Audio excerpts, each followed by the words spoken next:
particularly in the United States, we don't like to be overregulated. We are a country where we want government, traditionally, we want government out of our business. However, it seems like the European Union is doing us a huge favor by making.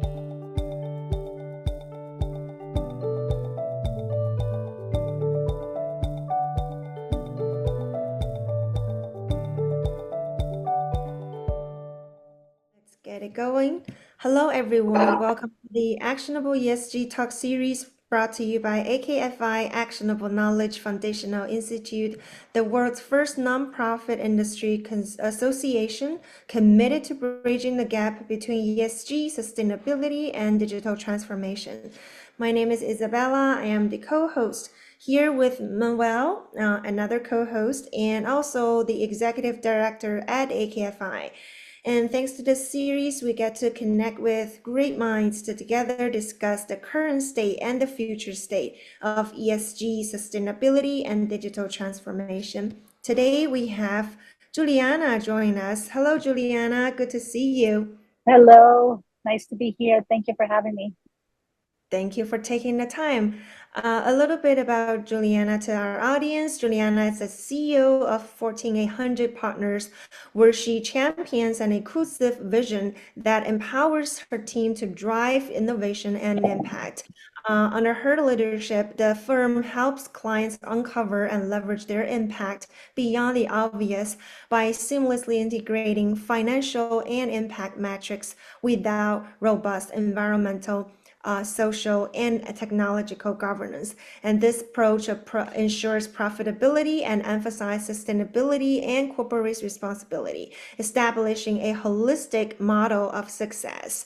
We'll hear more from Juliana about what his company is about. I won't overlap here. And once again, very nice to have you here today, Juliana.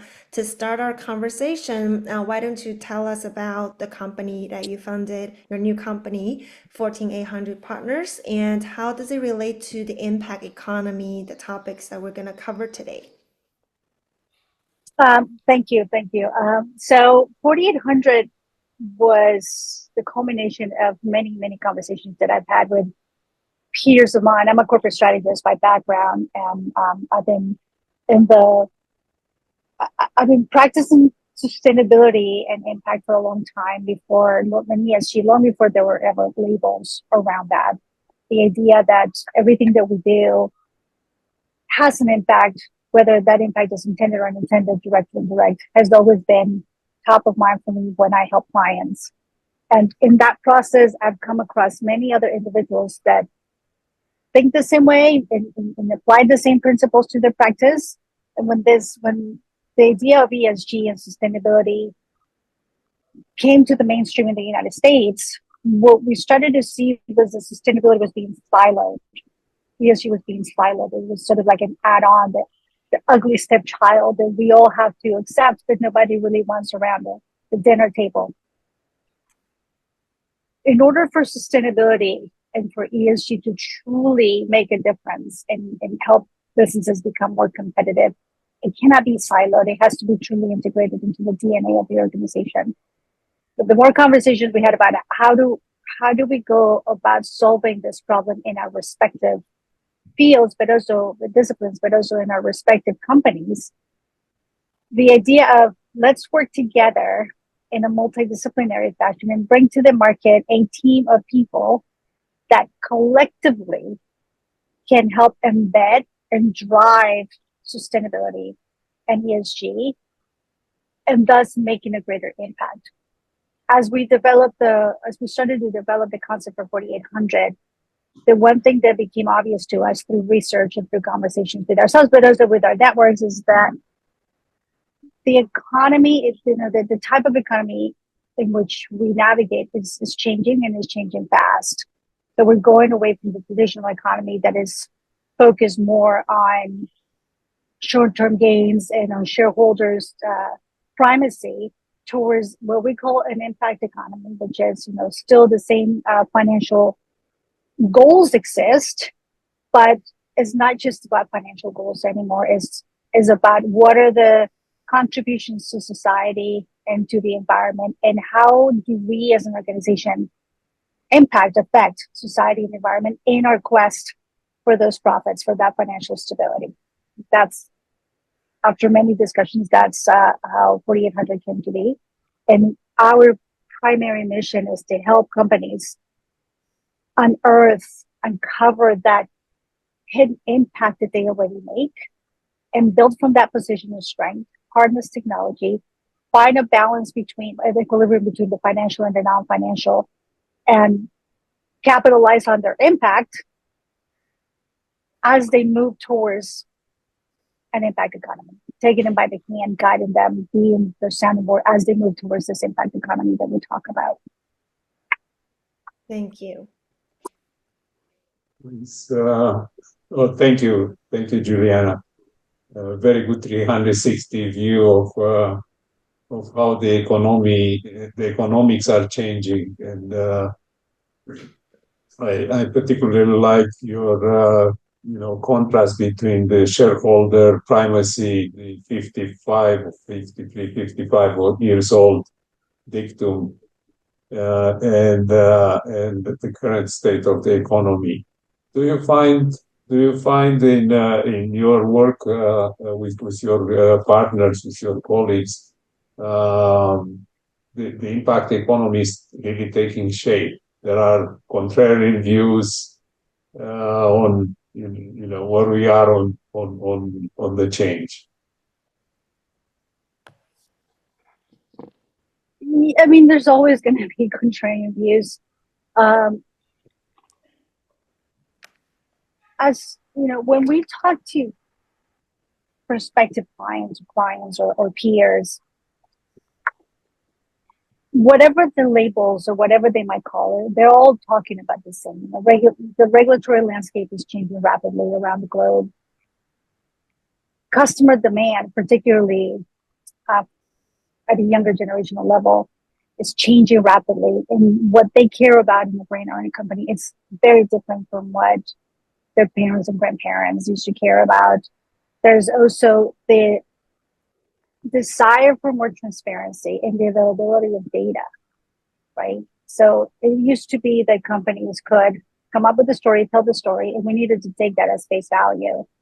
But that's no longer the case. If I don't like something, I Google it, I research it, and I figure it out. And either the company tells it and owns their story, or somebody else is going to find the data and tell the story for them. A lot of companies might not be thinking of this as issues or topics that contribute towards an impact economy, but the truth is they are already contributing to that. Another conversation is, reminds me of a conversation I had with the CEO of a real estate investment firm. He's like, I don't believe in sustainability. And 10 minutes later, he's telling me telling me about all the efforts that they're driving to mitigate the waste of water, to improve the air quality of the buildings, to minimize energy waste. And my point to him was, you're already doing this. I think the biggest problem that we have is the lack of understanding. In my brain, I envisioned this like a radio. When you're trying to get on the same radio wavelength, but you're sort of like going past each other. I feel like that's a lot of what's happening. We're all trying to connect. We all know what we need to get to, but we can't seem to get to that radio frequency where we're all hearing the same thing. Anyway, that's how I see it. I don't think that the views are too different. I just think it's different definitions, different ways of looking at it, but we're all really looking at the same thing, a future where we have to care about people, and we have to care about the environment in order to succeed as a business. I definitely like your analogy, your metaphor of the radio. I remember jamming stations when I was born in a communist country, so the radio waves were jammed. You hear the squelch of the jamming. So I think there is a lot of squelch in today discussions about sustainability, environment, AI, and I like the metaphor. I think we'll eventually get the light. I'm very hopeful of that. And getting a little bit more on the practical side, you mentioned already the European Union drive toward reporting, and reporting becomes very important. And actually, you mentioned there is a lot of data, and today data uh, becomes much more visible with tools like AI. AI can be used as a search engine as much as it can be used for other purposes. How do you see the role of regulations in the EU, in the US? And what's your insight? Well, regulation is one of those foundational pillars that are driving the change, as I mentioned earlier, um, together with societal changes, multi-generational changes, customer demand. But what's interesting about regulation right now is how global it is in context. Usually, you have individual nations coming up with their own rules and policies and laws, and you kind of live by the law of that land. But in today's increasingly global economy, if I'm sitting in somewhere in Georgia in the United States or Tennessee, and I own, give an example, a factory that makes rubber for tires, and my biggest market happens to be Japan, so I have a manufacturing plant in Eastern Europe. I'm giving this as an example since you come from an Eastern European country. Why would anybody in Tennessee or Georgia have to care about the regulation in Europe if it never had to before? Right? Well, it begs the question. Europeans are trying to protect. They made a concerted effort. They've made a decision as a continent that they want to behave in a certain way. And in order for anybody else to do business with Europe, you have to do business in a way that is acceptable to them. And that forces the change down that value chain, down the supply chain, all the way down to Tennessee. What we're finding too, through studies, but also anecdotally, is that once these behaviors start to change, they start to see incremental gains in other areas of their business. And they start to see, first with the mitigation of risk, reputational risk, financial risk, insurance risk, they start to see an increase in productivity. They start to see increase in loyalty from their employees and their customers. So the role of regulation, well, a lot of people, particularly in the United States, we don't like to be over-regulated. We are a country where we want government, traditionally, we want government out of our business. However, it seems like the European Union is doing us a huge favor by making the regulation so far-reaching, because it's making us move in the general direction. Now, we're not moving fast enough as far as many people are concerned, but we're moving. Now, the difference between Europe is that the regulation that's coming out of Europe is, all encompassing at the European level. In the United States, the regulation didn't just come from the federal government. The regulation that we do have is from the SEC, for example, and they are the government body in the United States that regulates public listed companies. There's also regulation, a lot of regulation at the state and local level. Many cities and many states are moving forward with specific regulation. However, mostly in the areas of environmental policy and environmental regulation. Whereas the European regulation, of course, it's broader than that. It also looks at labor practices, human rights, data protection, and a host, the governance of an organization, a host of other companies. But again, they're doing us a big favor because it's forcing American companies and American business people to think more holistically, more in the systems thinking approach rather than the siloed approach that we traditionally apply.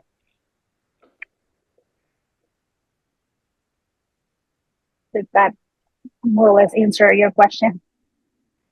It does, absolutely. And actually, I was pondering the next question, which is about double materiality.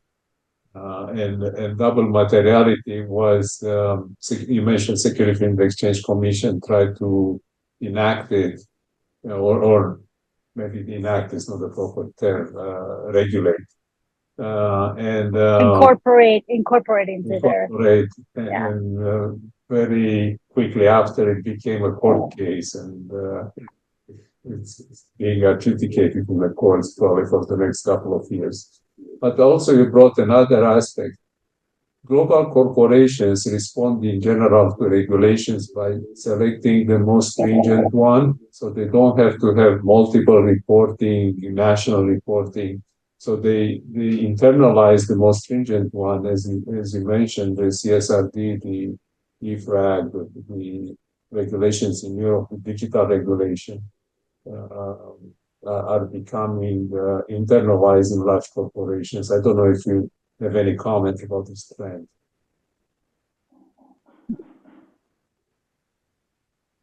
I'm very familiar. Yes, I agree. That's the way companies do it. And in the past, when I lived in Europe, I had the opportunity to see that at work when the FCPA, the U.S. government was making an effort to really drive FCPA, Foreign Corrupt Practices Act regulation, and bring the culprits out of the woods. The FCPA it's far-reaching. The extraterritoriality components of FCPA are pretty significant. And I remember sitting with my European colleagues, and they would be saying, like, why would the United States ever do that? Right? Because it entails a certain set of definitions that are very different from the definitions that we have in Europe. And I'll give you an example. Part of the FCPA is like, how do you behave ethically? But how do you define ethics? Right? What's ethical and lawful in one country may be unethical and unlawful in another country. So fast forward to year 2024, and Europe is the one imposing the stringent regulation. The difference is that how we take it, we often talk about it, and this might be a little bit controversial. In the United States, we're very much an individualistic society. That's sort of like at the core of who we are as a country. Individual freedom, individual liberties. Somehow we are free to impose on others, but the idea that somebody's imposing something on us, it doesn't sit well with us. So with that, how does the company deal with the fact that there's all this regulation and all those different things? It's hard. We've talked to clients about this. And even if you wanted to choose the most stringent, there's still so much that doesn't fall within any given category. And I think in large part is because of the very significant differences that exist in our societies. I wish there was a magic, one of the projects that we're actually thinking about working on, and I say thinking because there's a lot of risk to this, is working with some law firms and working with a big client on doing exactly that, helping them make sense of all the different reporting. And how do we come up with some basic standard that is going to enable them to use that basic standard to respond to all the other reporting? It's not something that we believe is not something that consultants or advisors can work on alone. We think that there's a big role to play by lawyers.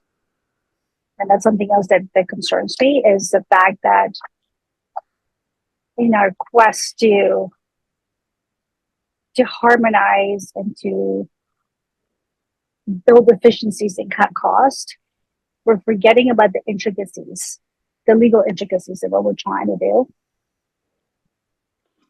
Does that make sense? Yeah. No, there is one metaphor is we are trying to design a plane, and in the time we fly the plane, right? We're trying to change the parts of the plane, and